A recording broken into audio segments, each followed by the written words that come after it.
Muito bem, pessoal, estamos ao vivo. Caiu minha conexão rapidamente aqui, mas eu acho que eu voltei. Estamos ao vivo, Jimmy? Me dá um toque, só para eu saber. Estamos ao vivo? Ainda não. Estamos ao vivo. Estamos ao vivo, muito bem. Deu um pico na minha conexão aqui, eu pensei, ai meu Deus do céu, o que está acontecendo? Mas vamos lá, começou o programa de hoje, segunda-feira, 13 de novembro, 7 horas da manhã. Muito obrigado a todo mundo que já está no nosso chat. Bom dia, o pessoal que já está chegando por aí, já está deixando seu comentário, vai chegando, vai dizendo de onde você está comentando, né? Eu sempre gosto de conhecer cidades novas aqui no nosso chat, sempre muito maravilhoso. Por exemplo, hoje o Walter Kuntzi está comentando de Cumuruxatiba, extremo sul da Bahia, Costa das Baleias, sensacional, muito bem. Muito obrigado, pessoal, que nos acompanha aí de Brasília, de Salvador, na Bahia, Niterói, Rio de Janeiro, calorão em BH, diz a Sandra Goldin. A gente já vai falar sobre isso e hoje, aliás, temos um conteúdo exclusivo, espetacular aqui do ICL, uma entrevista que a Heloísa Vilela fez com um dos brasileiros que conseguiu escapar da faixa de Gaza ontem na operação de resgate organizada pelo governo brasileiro. A Heloísa Vilela conseguiu conversar com ele estava no Egito, né, na cidade do Cairo, fez uma entrevista em vídeo. Nós mostraremos hoje aqui a parte 1 da entrevista no Desperta ICL e depois a parte 2 da entrevista será mostrada no ICL Notícias primeira edição. Então fiquem por aí que o programa de hoje está especial, tá bom, gente? Quem tá chegando por aí vai deixando seu like, claro, por gentileza, quem puder assine o canal, porque é de graça, né? Eu tô meio descentralizado aqui, pronto, muito bem. Assine o canal, que é de graça, e claro, se você puder, ative o sininho, principalmente compartilhe esse programa. Aliás, hoje temos um programa especial com um conteúdo exclusivo do ICL, o tipo de cobertura que só o ICL faz para você. Então, por gentileza, quem puder, pegue o link aí no YouTube e mande o link para as pessoas que você conhece, manda lá no grupo do Zap da família para causar briga, né? Não, para causar briga não. Manda lá no grupo do Zap dos amigos, das amigas, mande por e-mail, publique na sua rede social para a gente crescer cada vez mais a nossa audiência por aqui, tá bom, gente? Bom dia, pessoal de São José dos Campos. Bom dia, pessoal de Goiânia. Onde mais vocês estão acompanhando este programa aqui? Caxias do Sul, São Vicente do Sul, Cuiabá, Bezerros também, cidade na Paraíba, é isso? Praia Grande, onde mais? Onde mais? Cidade de Dores de Campos, Minas Gerais. Olha, essa eu não conhecia também. Cidade de Dores de Campos? Que dores sentiu o Campos? Aliás, quem era o Campos? Quem era Campos para ser tão importante, né? Onde mais? Campos dos Goytacazes, Campina Grande, Maceió, Araquari, Petrópolis, Salvador, Bahia, Campinas. Bom dia de Boston, tá aqui o Lauro Moraes nos acompanhando lá nos Estados Unidos. Bom dia, pessoal que nos segue lá na comunidade do ICL em Maringá, no Paraná. Terra de Sérgio Moro, mas não só, né? Deve ter coisa boa lá também, com certeza. Pelo menos o Marco Chagas, que está nos acompanhando aqui, é uma pessoa legal, né?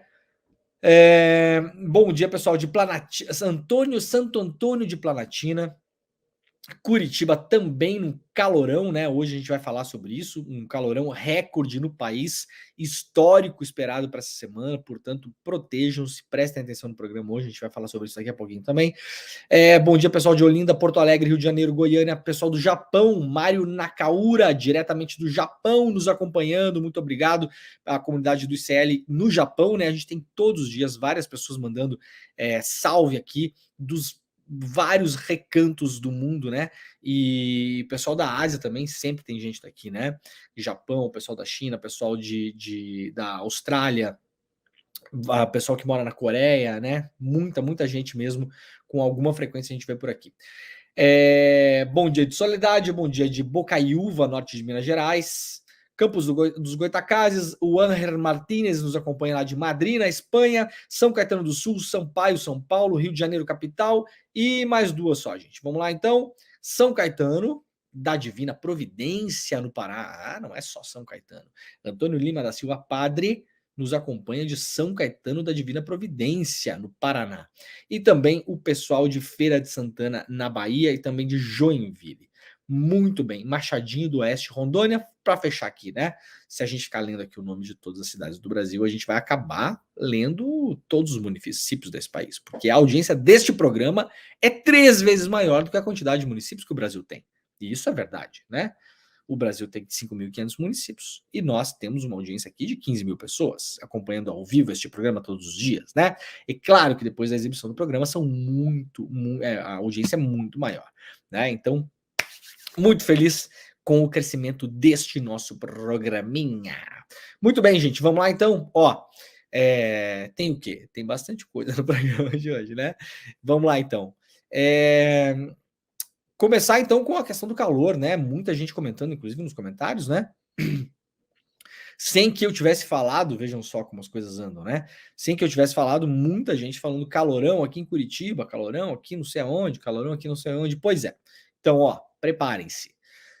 Lá do iclnoticias.com.br, Brasil pode viver onda de calor mais intensa da história nos próximos dias. O Brasil continuará enfrentando altas temperaturas, pelo menos até o início da semana que vem, com possibilidade de máximas superiores a 42 graus em algumas regiões. Segundo a Metsul Meteorologia, existe alta probabilidade de quebra de recordes.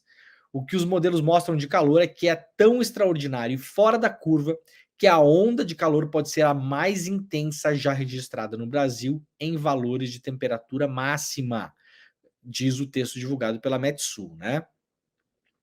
Mesmo em locais que costumam apresentar tempo quente com mais frequência e intensidade, o clima deve surpreender. A Metsul projeta temperaturas máximas muito fora do comum, com marcas 10 a 15 graus Celsius acima da climatologia histórica em algumas tardes. Então, o que isso quer dizer, né? Se você vive numa região que nessa época do ano costuma fazer 28 graus, tem uma chance de fazer 38 graus, 40 graus, 43 graus, né? E se você vive numa região que costuma ser mais quente do que isso, tem chance sim, como nós passamos no final de semana, vou mostrar daqui a pouquinho aqui, que a sensação térmica passe dos 50 graus.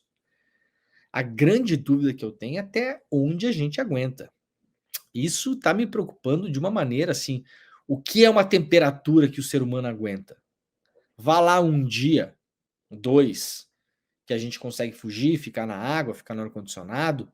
Mas e aí? E se isso se prolongar por semanas, por meses? E se isso virar uma rotina de fato do Brasil e do mundo, né? Bem preocupante, né, gente? De acordo com o INMET, as altas temperaturas vão afetar principalmente as regiões centro-oeste e sudeste. A faixa amarela que ilustra o mapa de alerta da instituição se estende por São Paulo, Minas Gerais, Goiás, Mato Grosso e Mato Grosso do Sul.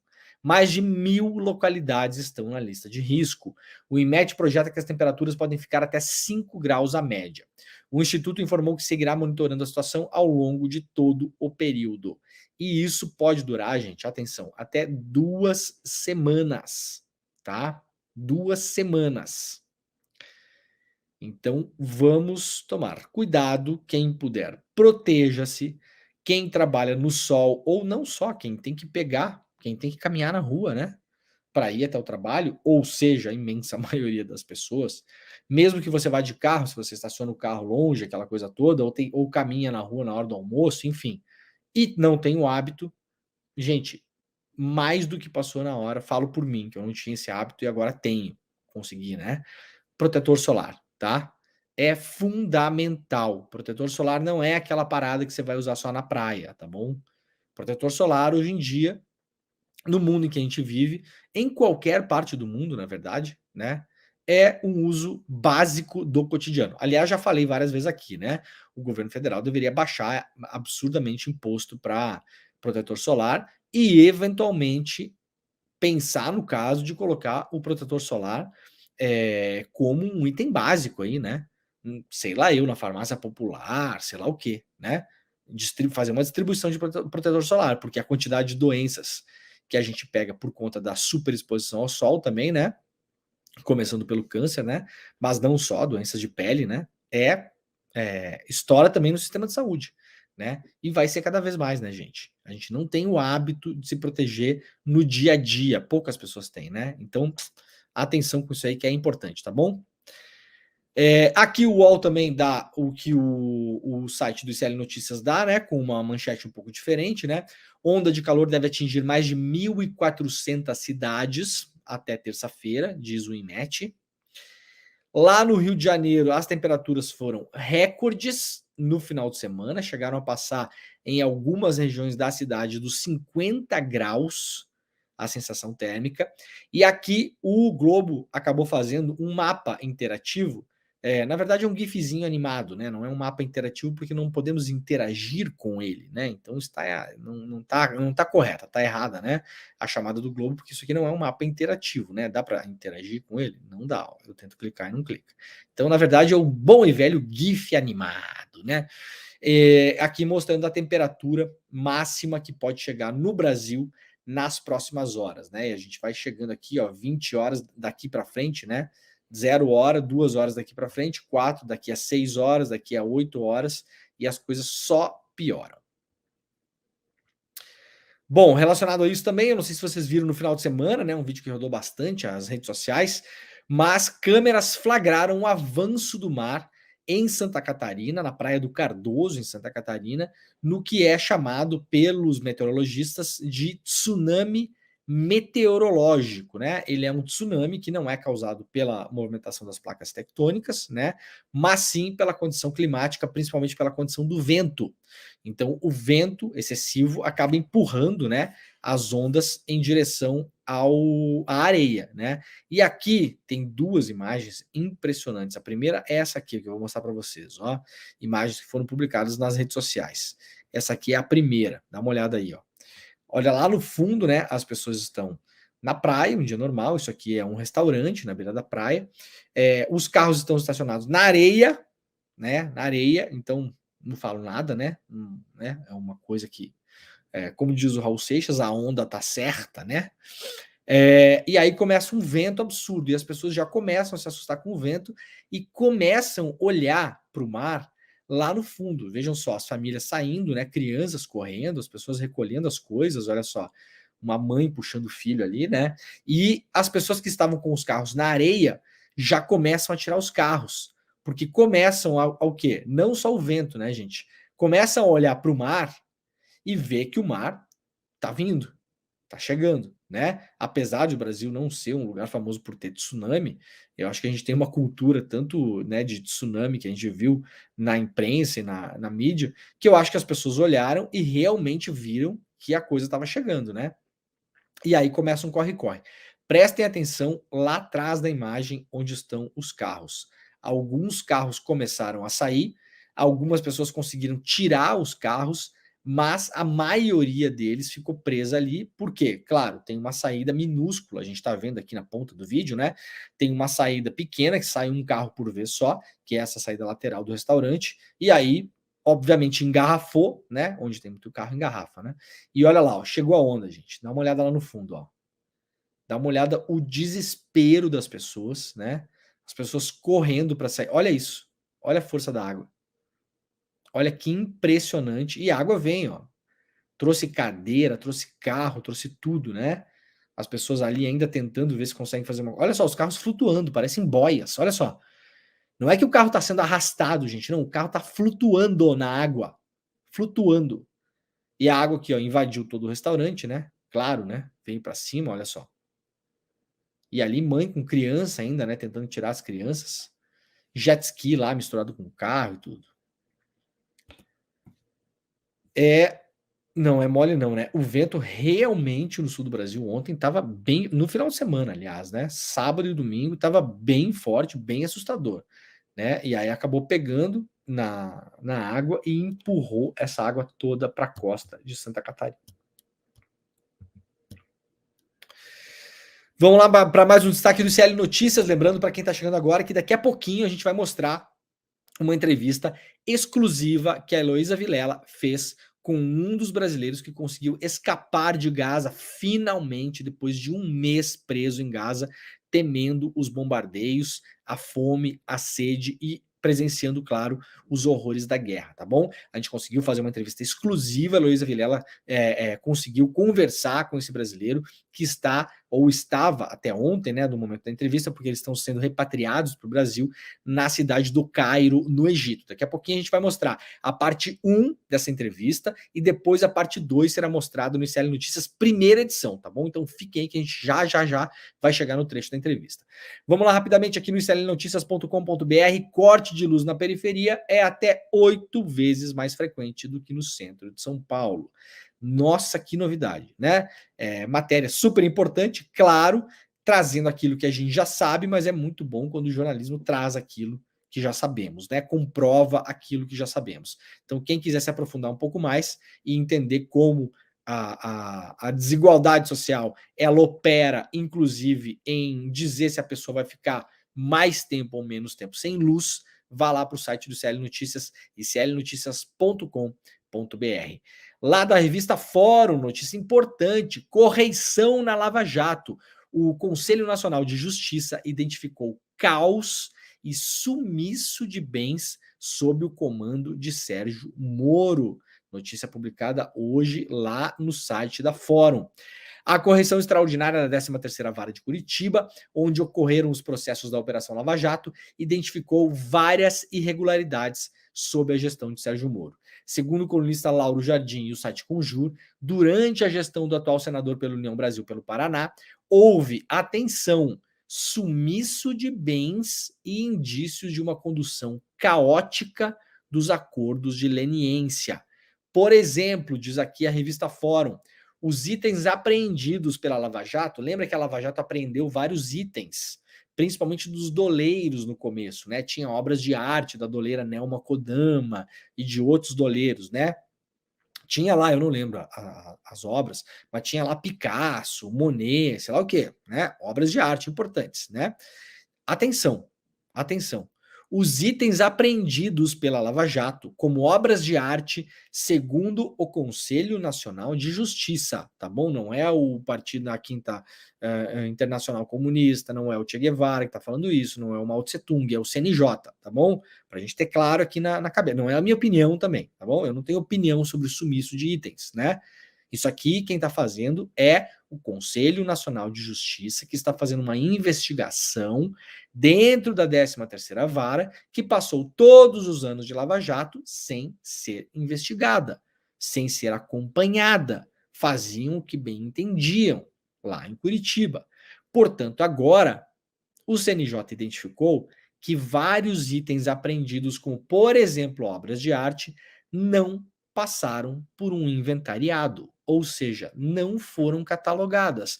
Ou seja, por exemplo, tá? Só por exemplo, eventualmente você vai lá na casa de um doleiro e apreende 5 quadros que valem 4 milhões de reais do seu conjunto. Se eles não forem inventariados, quem garante que eles não foram parar em paredes alheias, não é mesmo? Quantos quadros aprenderam lá na casa da Nelma Kodama? Ah, não sei, 12, 15. Peraí, 12 ou 15? Ah, não sei, mas cadê o inventário desse negócio? Não tem inventário. Mas só tem 10 aqui. Ah, então era 10 mesmo, sim, doutor. Era 10. Entenderam? Sacaram o problema desse negócio? Pode ser um negócio bem sério, né? Além disso, os membros do Conselho Nacional de Justiça, responsáveis pela correição, não conseguiram identificar uma série de bens e recursos, dinheiro, entre eles parte do dinheiro confiscado no exterior. O Tribunal de Contas da União já havia identificado irregularidades nos processos envolvendo a Lava Jato. Em julgamento realizado em setembro, o ministro do TCU, Bruno Dantas, constatou uma triste realidade sobre os processos de Sérgio Moro na vara.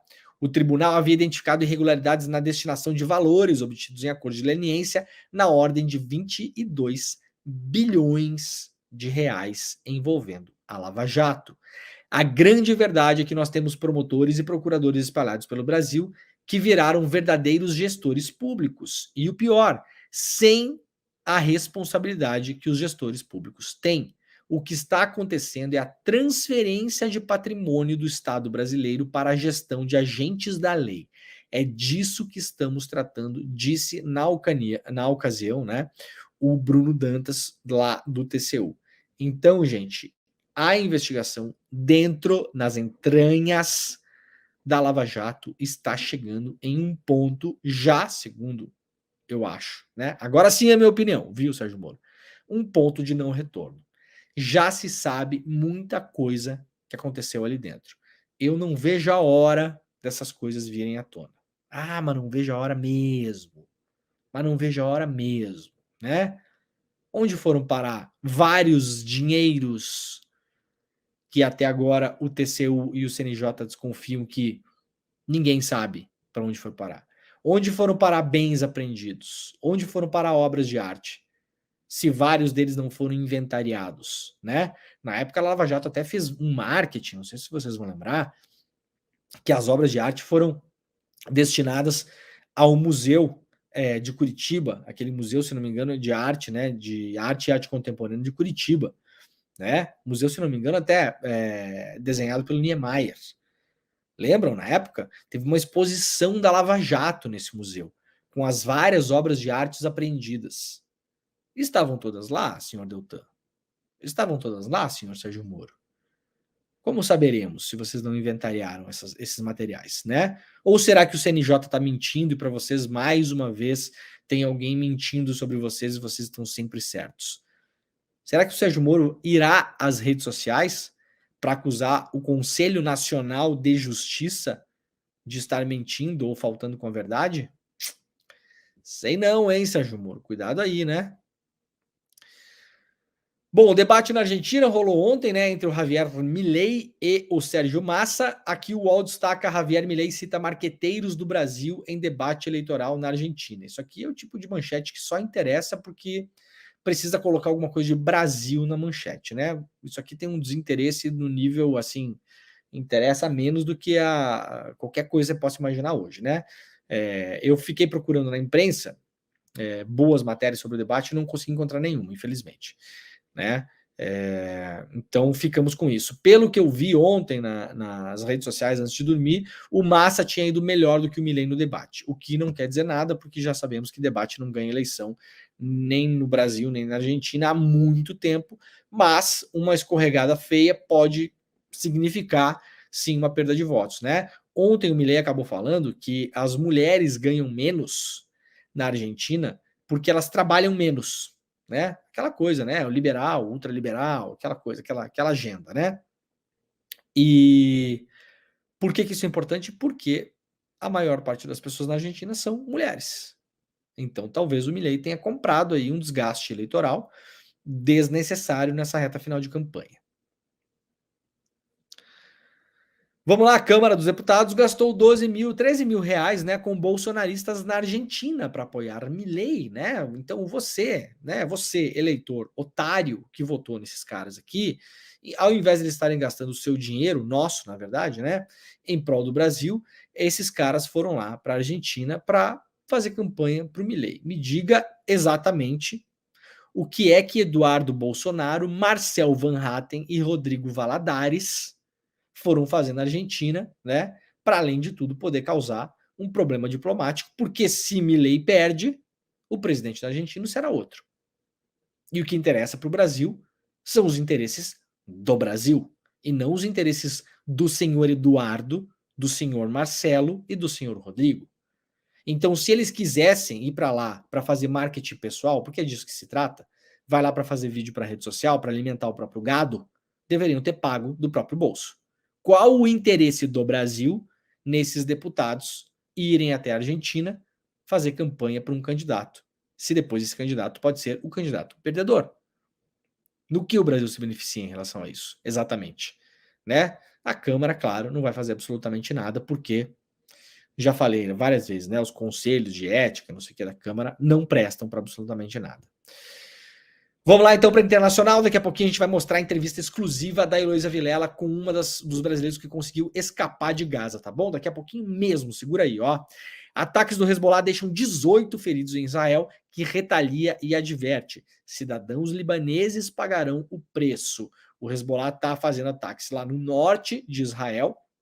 É um outro fronte, uma outra frente da guerra, né? Hezbollah e Hamas são coisas diferentes, tá bom, gente? Não são a mesma coisa, né? Eu sei que muita gente não sabe, não tem obrigação de saber, tudo bem, tudo certo, a gente explica aqui, né? E aí, claro, o exército israelense está ameaçando retaliações, né? Organização libanesa disparou pela primeira vez mísseis antitanque contra uma comunidade no norte de Israel, em dia de maior tensão na fronteira Israel-Líbano desde o início da guerra. A diferença entre o Hezbollah e o Hamas, fundamentalmente, é que o Hamas, sim, tem um exército. O Hamas não é, o Hezbollah não é apenas uma milícia que tem aqueles foguetes e tal, né? E que faz um tipo de confronto de capacidade de dano muito menor, né? O Hezbollah não, o Hezbollah tem de fato um exército organizado, com um armamento muito mais poderoso do que o Hamas. Vamos lá então para o iclnoticias.com.br. Médicos Sem Fronteira perdem contato com o hospital Al-Shifa na faixa de Gaza. Organização humanitária pede cessar-fogo imediato e o fim dos ataques israelenses às unidades de saúde. Pacientes, equipe e instalações médicas devem ser protegidos, diz aqui o Médicos Sem Fronteiras. Lembrando que Israel já atacou em Gaza mais de 30 unidades médicas entre clínicas e hospitais, né? Teve uma grande polêmica em cima de um hospital que há suspeita de que naquele caso não foi Israel, suspeita de que não foi, como também há suspeita de que foi, óbvio. Por que há suspeita de que foi? Ora, quem está bombardeando Gaza? É Israel? Tem alguém mais bombardeando Gaza que não seja Israel? Então, quem é o suspeito número 1 de bombardear mais um hospital entre 30 e poucos? É Israel, evidente, né? Então, mas aí aquele que talvez não fosse, talvez gerou toda uma comoção de pessoas, né, nas redes sociais, uma defesa dos fatos, da verdade, né? Pessoas essas que entre a sua maioria, imensa maioria, se calaram e se calam em relação aos absurdos que aconteceram em Gaza e que acontecem até hoje. Gastaram toda a energia do mundo para defender um caso que talvez não tenha sido, enquanto ignoraram todos os outros casos que comprovadamente foi Israel, né? Como eu sempre digo, cada um gasta a sua energia como o coração manda, né? Vamos lá então, o avião com 32 brasileiros resgatados na faixa de Gaza finalmente chega ao Brasil na noite de hoje. O Ministério das Relações Exteriores informou que o avião com 32 brasileiros resgatados no sul da faixa de Gaza decola nesta segunda-feira do aeroporto do Cairo, no Egito, e deverá chegar à base aérea de Brasília às 8h30 da noite, hoje, horário de Brasília. Antes de pousar em Brasília, o avião fará 3 paradas técnicas em Roma, na Itália, em Las Palmas, na Espanha, e na base aérea do Recife. É o 10º voo da operação Voltando em Paz, operação absurda, de absurdo sucesso do Brasil na repatriação de brasileiros que estavam lá na zona de conflito, né? Eu ouso dizer, e eu sou uma pessoa que acompanha os jornais do mundo todo, por força de ofício também, mas por hábito, é a maior operação de salvamento de conacionais do mundo. Não teve nada parecido, gente. Nada. Teve país que chegou a cobrar passagem, pra vocês terem uma ideia, tá? Teve país que cobrou passagem das pessoas para as pessoas poderem sair de lá. A Inglaterra é um deles. Ai, que bom, o liberalismo inglês, vai lá pagar passagem para sair da guerra, então, se tu gosta, né? Aqui a gente teve um monte de brasileiros, mais de 1.000, né? Brasileiros que conseguiram sair. Depois de semana de angústia, os 32 brasileiros finalmente conseguiram sair no domingo de Gaza e cruzar a fronteira para o Egito. 2 pessoas do grupo que constavam da lista original, dos 34 nomes, desistiram da repatriação e decidiram permanecer em território palestino, né? A gente não tem ainda exatamente os motivos, as pessoas alegaram motivos pessoais, né? Mas, eventualmente, a pessoa pode ter quis ficar com a família, por exemplo, né? Normal, né? A pessoa estava lá com dois corações, se saía, se não saía, e decidiu ficar com a família. Pode ter acontecido isso também, né? Nós não sabemos. Pessoal, vamos lá então, olha só. Agora a gente vai mostrar para vocês aqui no Desperta SL exclusivo. Vocês sabem que a Heloísa Vilela foi a nossa enviada especial para a Palestina e para Israel. Foi lá, ficou 2 semanas lá, fez uma cobertura que eu não vi em lugar nenhum da imprensa do Brasil, não vi mesmo, tá? Não vi mesmo. Uma cobertura com um olhar diferente, com uma pegada diferente, indo para lugares diferentes e fazendo uma cobertura com análise também, né? Não só fazendo aquilo que os repórteres da grande imprensa em geral fazem, que é só, entre aspas, trazer a notícia de modo neutro. A notícia nunca é neutra, né, gente? Quem acompanha o Desperta sabe que eu vivo batendo nessa tecla. Não existe neutralidade em notícia. A partir do momento que você decide transformar alguma coisa em notícia, você já perdeu a sua neutralidade, porque várias coisas você decide não transformar em notícia. Então você já pinça dos acontecimentos da realidade aquilo que vai virar notícia. Notícia é uma decisão voluntária humana. E como toda decisão, ela não é provida de neutralidade, longe disso, né? Agora, a Elo, ela trouxe uma cobertura com reportagem, com jornalismo e com análise. E com ambiente, isso que foi o mais legal, assim, teve uma ambiência da coisa. A gente podia sentir que estava lá junto com o Elo, né? Isso foi o mais legal da cobertura da Heloísa. Muito, muito bacana mesmo. E aí ontem, a Elo entrevistou um dos brasileiros que conseguiram escapar de Gaza, né? Graças a essa operação de repatriação que o Brasil, Ministério do Itamaraty, Ministério das Relações Exteriores, Ministério da Justiça, né? Aliás, um grande abraço para o Augusto de Arruda Botelho, meu querido amigo, um dos caras que está à frente disso também, né? Vai dar entrevista no ECL Notícias primeira edição hoje, de manhã, tá? O Botelho vai estar com a gente hoje. Então, a Elo entrevistou o Hassan Rabi, que é um dos brasileiros que conseguiu escapar de Gaza. Ele é morador de São Paulo, ele viajou para Gaza para visitar familiares. Olha só, né, como as coisas são, né, gente? Ele viajou para visitar familiares em Gaza 15 dias antes do início da onda de violência de Israel em Gaza. E aí acabou ficando preso lá.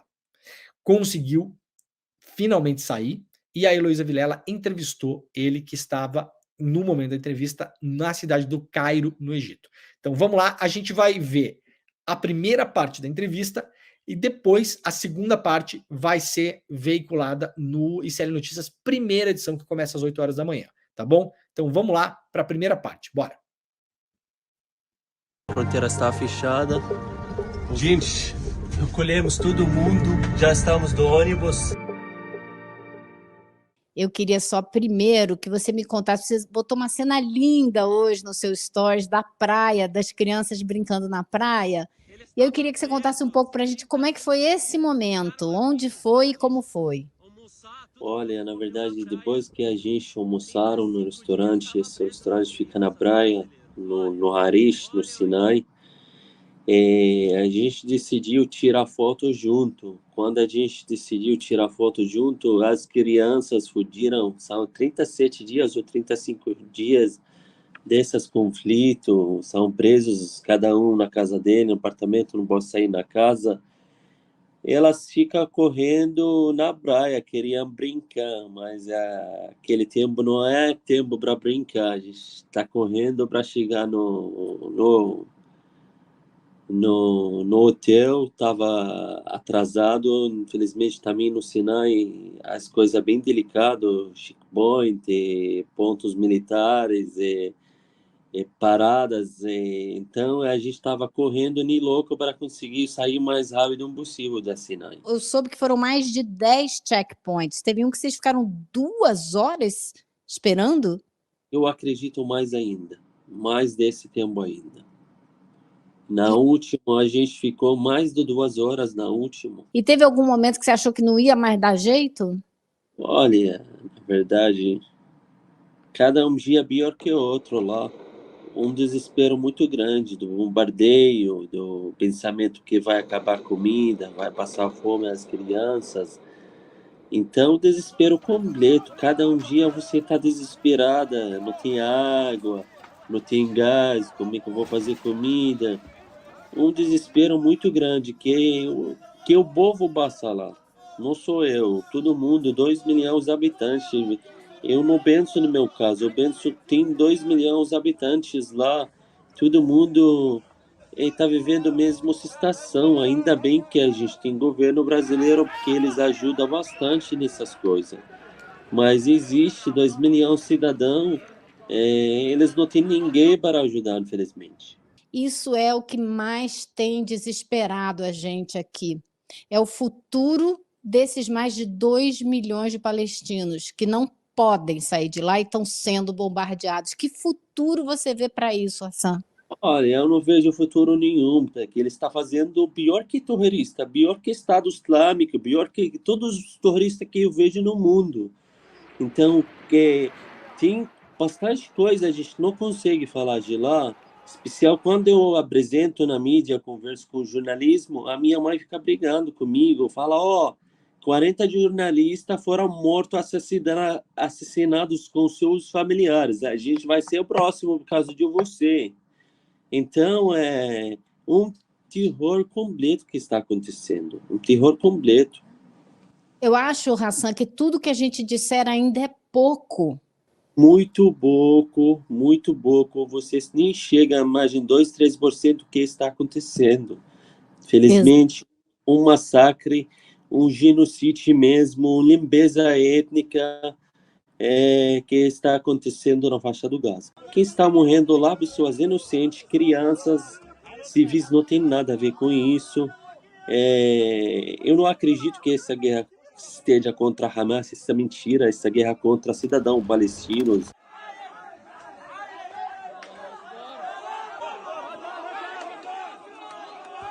Hassan, você em algum momento você desmontou?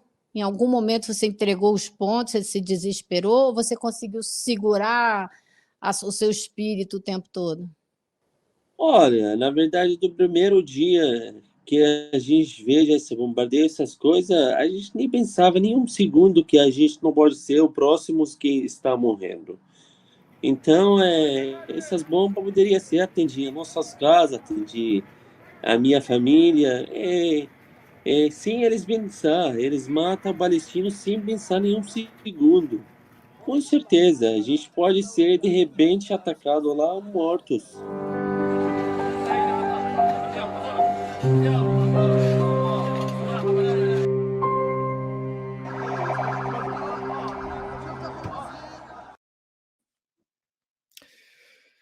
Muito bem, pessoal. É impressionante, né? A gente ouviu um relato em primeira pessoa, assim, depois de mais de 30 dias que ficaram lá presos. Lembrando que, aliás, parabéns para a Heloísa Vilela, claro, como sempre. A segunda parte dessa entrevista, a Elo vai passar e comentar também, né? A gente vai passar e a Elo vai comentar também no ICL Notícias, primeira edição. Então, fiquem ligadas, fiquem ligados, que tem mais um pedaço grande da entrevista para vocês assistirem.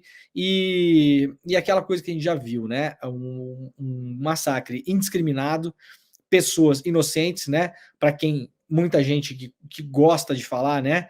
Que a gente já ouviu na imprensa, inclusive a gente já mostrou aqui, né? Aquela comentarista daquele programa de rádio no Rio Grande do Sul, que graças, né, a Deus acabou o programa, mas que falou que não existem inocentes em Gaza. Será que uma pessoa dessas consegue olhar no olho do Hassan e falar que ele não é inocente? Será que alguém consegue olhar no olho do Hassan, que estava lá tentando proteger a família dele, os amigos dele, tentando tirar as pessoas da guerra, que eles são terroristas? Vocês que assistiram a entrevista, alguém consegue olhar no olho do Hassan, que é um brasileiro, viu? Mora em São Paulo, o Hassan, e falar que ele é terrorista? Que ele não é inocente? Que ele é um... Se ele morresse, viram o que o Hassan falou?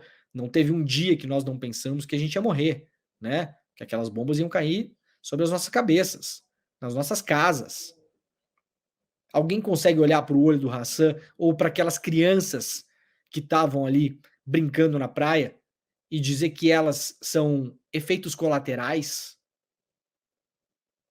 Que é o que muita gente está falando, né? Os defensores do regime Netanyahu. São os efeitos colaterais.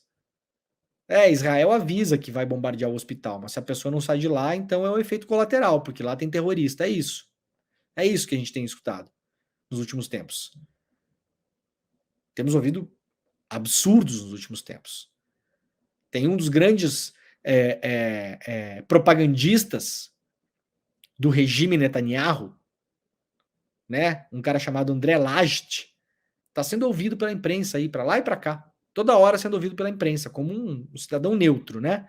Um analista político, um cientista político. Aliás, não encontrei o currículo desse André Lajet em lugar nenhum. Fica aqui a interrogação. Cadê o Lattes?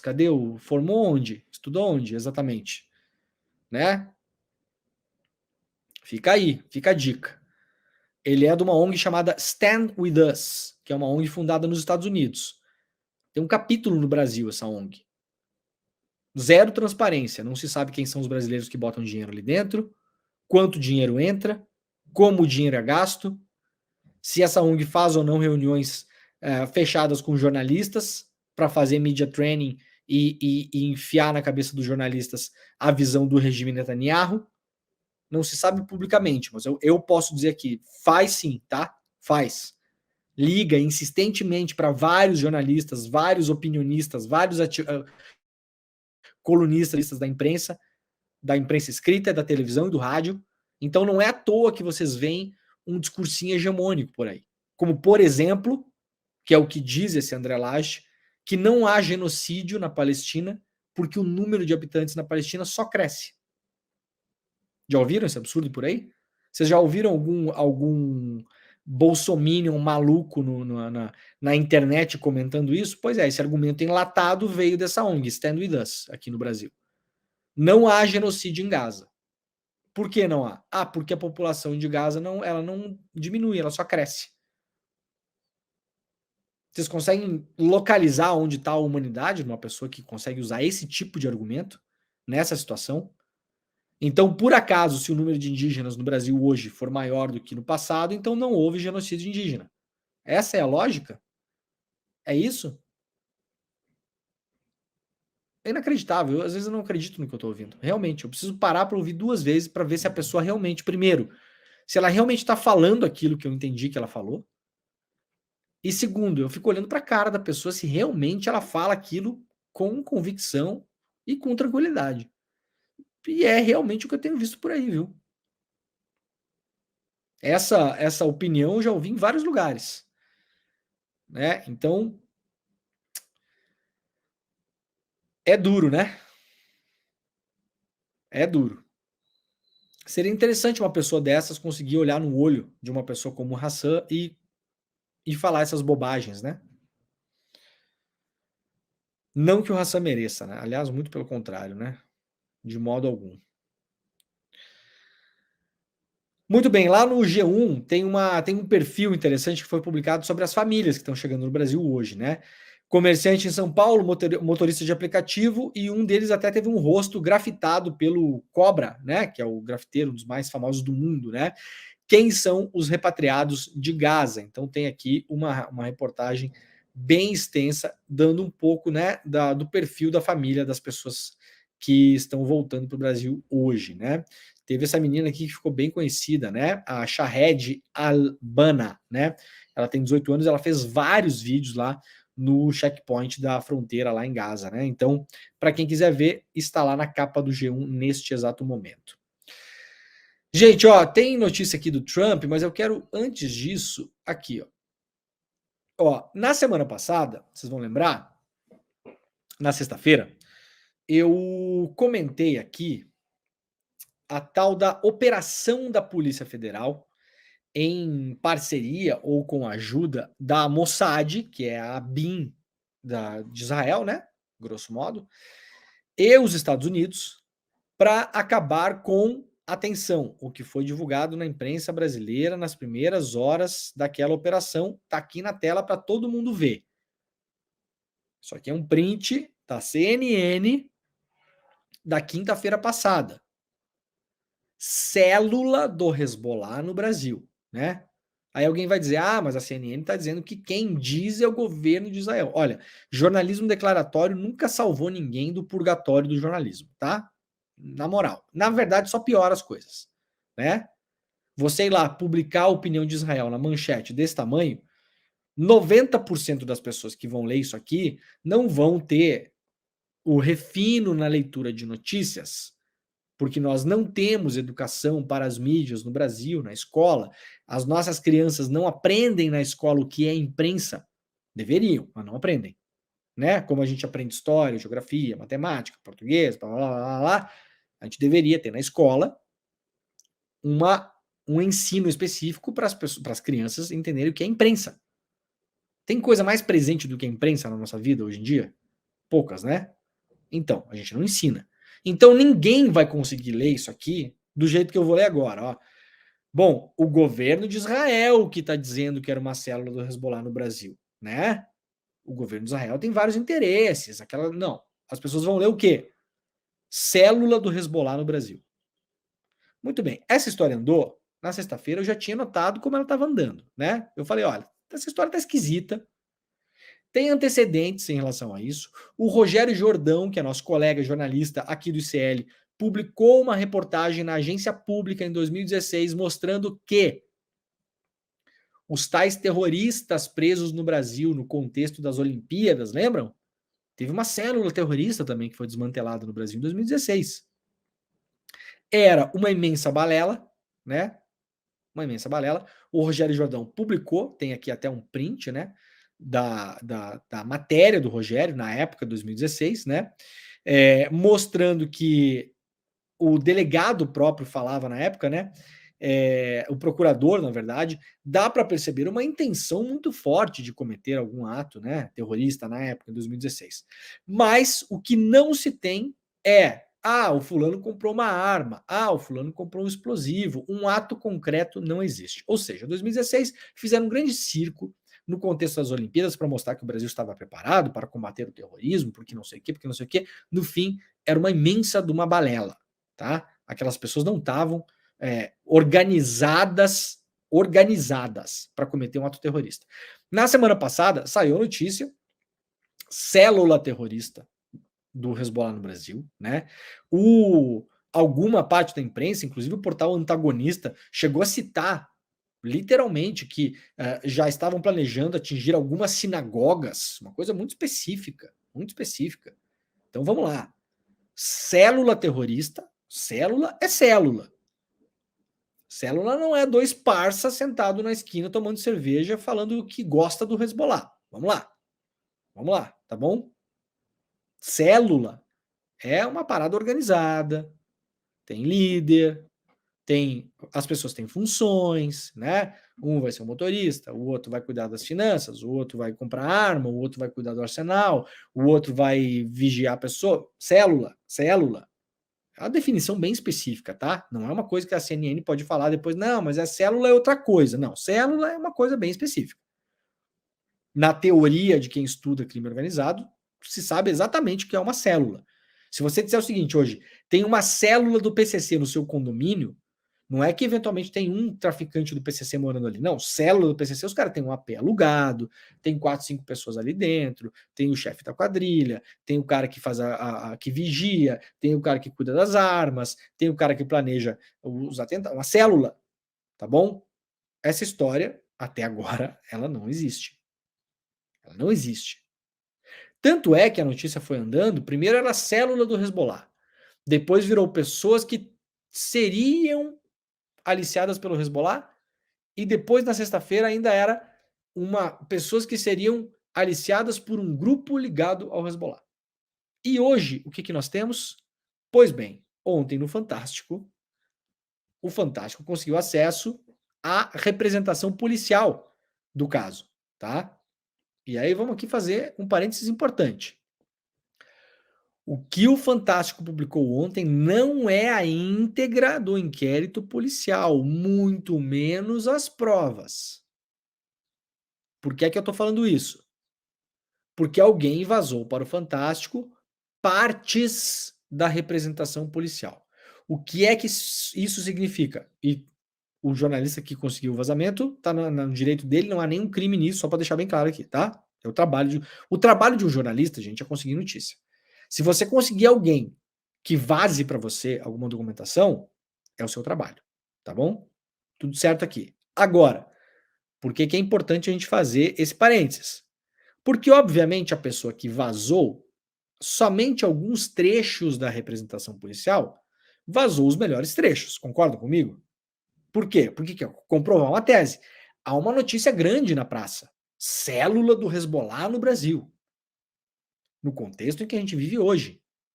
Então, a pessoa que vazou isso, ela não vazou para dizer, olha, na verdade isso aqui é uma furada, olha aí. Não. Vazou por quê? Porque quer comprovar essa tese, porque daqui para frente o vexame tem que ser um pouco menor dessa história, tá?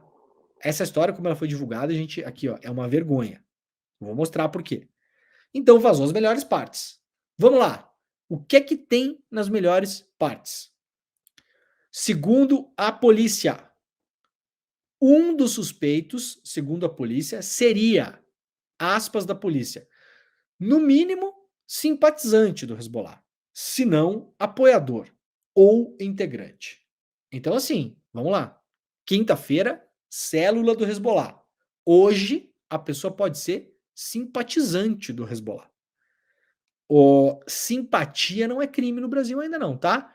Eu não sou simpatizante do Hezbollah. Eu tô analisando isso aqui friamente aqui, tá bom? Não tô defendendo o Hezbollah antes que apareça algum alucinado aí, né?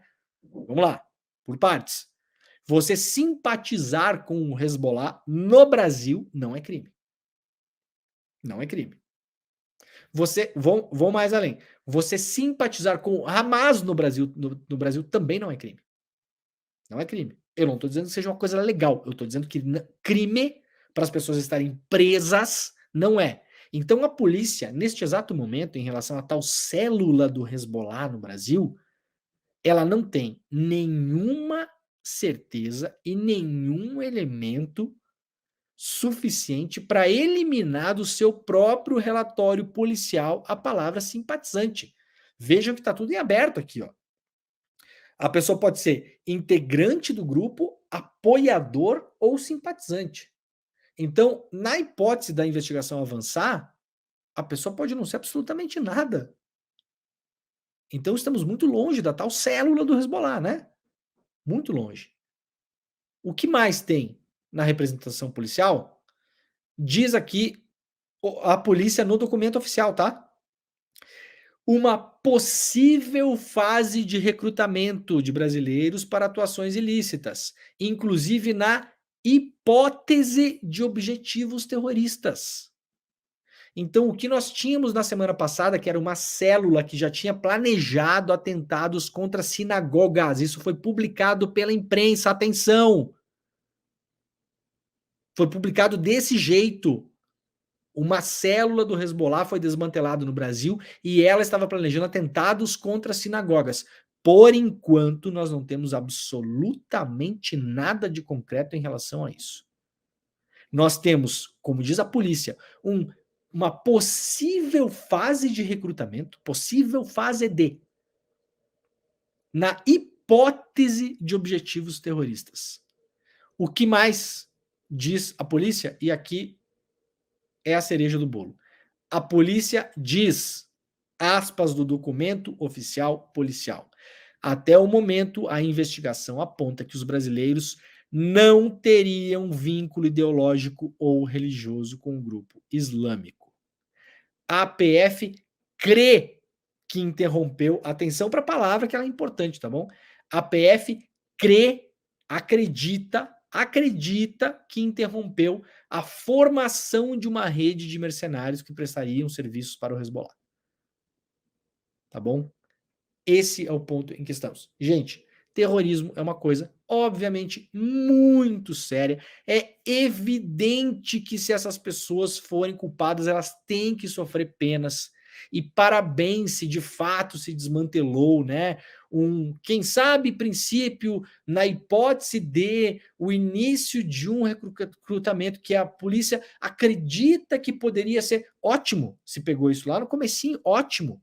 Agora, a solidez dessa investigação, pelo que a gente está vendo até agora, é tipo prego no pudim, né? É um prego no pudim. Vou mostrar rapidamente aqui, antes de acabar o programa, o vídeo do depoimento de 2 dos presos, tá? Vamos assistir juntos. Eu não conheço as pessoas, não conheço o advogado. Eu vou pedir para o Jimmy deixar o depoimento das duas primeiras pessoas e quando o advogado começar a falar, a gente pode cortar, tá, Jimmy? Vamos ver o depoimento juntos? Vocês olhem o depoimento. Olhem o depoimento e analisem se essas pessoas estão mentindo, se não estão mentindo, se elas são do Hezbollah, se elas não são, se elas estão sendo dissimuladas ou não. Eu tenho minha opinião aqui, tá bom? Então vamos ver juntos, depois a gente fala. Vamos lá. Isso aqui não é para bonito isso aqui. Tá? Isso aqui eu não fiz para enganar a polícia quando eu fosse preso. E me associar a um terrorismo, no final de ano tá aí. Agora eu vou ficar 30 dias respondendo por algo absurdo, que não vai dar em nada. Sendo meu celular tá aí, final de ano tá aí. É só prejuízo. É só... Minha família tá lá, com certeza foram na casa da minha família, que nem muitos chegam até mim, pô, eu acho um absurdo isso. Falar, Jean, você é participante do Hamas, Hezbollah, será como é que eu estou falando? Eu estou sendo investigado, então até eu não estou preso. Eu só queria um pouquinho mais de respeito referente a isso. Não sou. Se de repente chegar na minha família, eu não sou terrorista. Eu acho.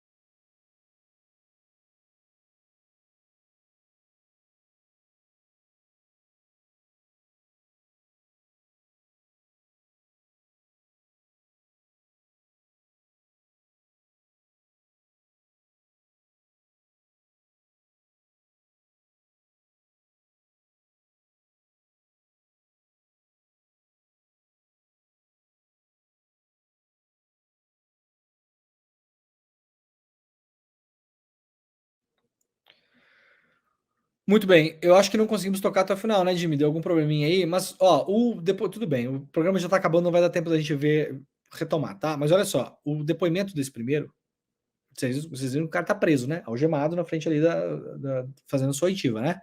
O depoimento do segundo é igual, tá? Mas diferente, tá? Então, eu não vou falar nada. Me digam vocês, por gentileza, aqui no chat, qual a impressão que vocês tiveram? O cara parece terrorista? Obviamente que eu não tô cobrando que o cara chega ali e fala assim, eu sou um terrorista. Não é isso que eu tô falando. Ninguém é ingênuo aqui. Tô dizendo para vocês. O que parece para vocês? Parece alguém que tá mentindo de modo dissimulado? Né? A mim, parece que essas duas pessoas não têm a menor noção do que é Hezbollah. Inclusive, nenhum deles fala libanês. Sequer falam libanês.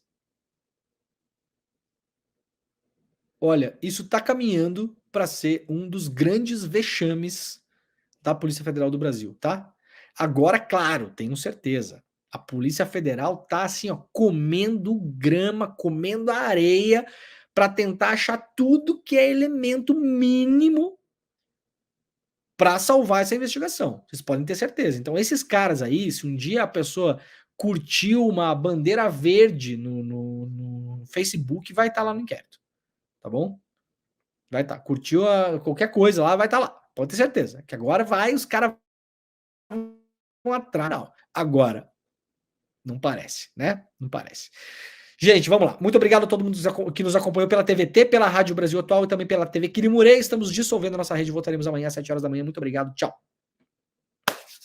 Esqueci de encerrar o programa hoje, né? E para quem ficou até o final, gente, ó, muito obrigado. Muito obrigado, tá bom? Agradeço demais a companhia de vocês, de coração mesmo. Quem puder, compartilhe esse programa. Peço aqui, pela última vez, encarecidamente. Tô quase chorando. Juro, eu vou chorar. Acho que eu vou chorar. Manda o programa para as pessoas, para o programa crescer mais, tá? Vai ser importante, gente. Ano que vem tem eleição, vai ser uma eleição pegadíssima, vai ser quase uma pré-eleição da grande eleição que teremos, né? Daqui a 3 anos. Eleição importante, né? Para prefeitos. Então a gente precisa do ICL muito forte para chegar no ano que vem aqui, ó, pronto e montado e com muita audiência para chegar na cabeça e no coração das pessoas. Então compartilhe o programa, por gentileza. Agora está começando o ICL Notícias, primeira edição, daqui a pouquinho eu tô lá também, tá? Comentando com os colegas e vai ter a segunda parte da entrevista que a Heloísa Vilela fez com o brasileiro que conseguiu escapar da faixa de Gaza, tá bom? Então a gente se vê daqui a pouquinho. Muito obrigado para todo mundo e tchau.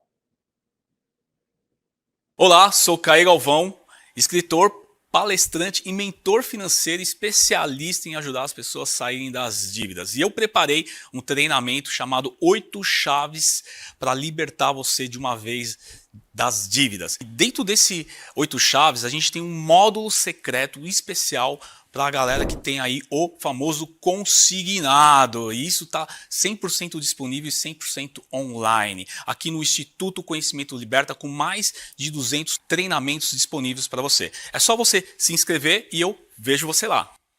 Olá, eu sou André Campedelli, professor do curso de Economia Básica do ICL. Estou aqui para te convidar para fazer esse curso que vai te ensinar os princípios básicos da economia. Tudo o que você precisa saber sobre macroeconomia, sobre microeconomia e os principais conceitos econômicos. Então venho aqui te convidar para você não ficar mais fora desse assunto tão importante para entendermos a realidade e a política brasileira. Então, eu te espero lá no curso. Vamos fazer juntos. Um abraço e até a próxima. Olá, olá! Eu sou Lindener Pareto, historiador, professor aqui do Instituto Conhecimento Liberta e faço um convite especialíssimo para vocês. Venham conhecer o curso Histórias da Rebeldia Brasileira, onde eu narro aqui a história de homens e mulheres que desafiaram as estruturas de poder em suas respectivas épocas, lutando pela liberdade e lutando, no fim das contas, por um Brasil mais justo. Venham acompanhar comigo a narrativa dos rebeldes e das rebeldas brasileiras. Venham então acompanhar Histórias da Rebeldia Brasileira e mais de 200 cursos livres aqui, só no Instituto Conhecimento Liberta.